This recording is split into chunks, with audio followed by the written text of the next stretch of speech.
Students, ప్రొనౌన్సియేషన్లో తేడా వల్ల formula ఎట్లా మారుతుందో కొన్ని చూద్దాం. అల్యూమినియం అన్నాడు అనుకోండి, ఏఎల్.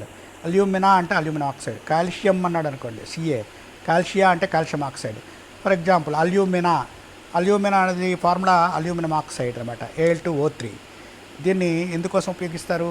అంటాసిడ్ క్రోమటోగ్రఫీలో వాడతారు. కాల్షియా అంటే కాల్షియం ఆక్సైడ్, దీన్ని సిమెంట్ గ్లాసు తయారు చేయడంలో వాడతారు. మెగ్నీషియా అంటే మెగ్నీషియం ఆక్సైడ్, దీనిని ఎంటాసిడ్ రిఫ్రాక్టరీ మెటీరియల్గా వాడతారు. సిలికా అంటే SiO2, దీనిని మైక్రో ఎలక్ట్రానిక్స్ సెరామిక్స్లో వాడతారు.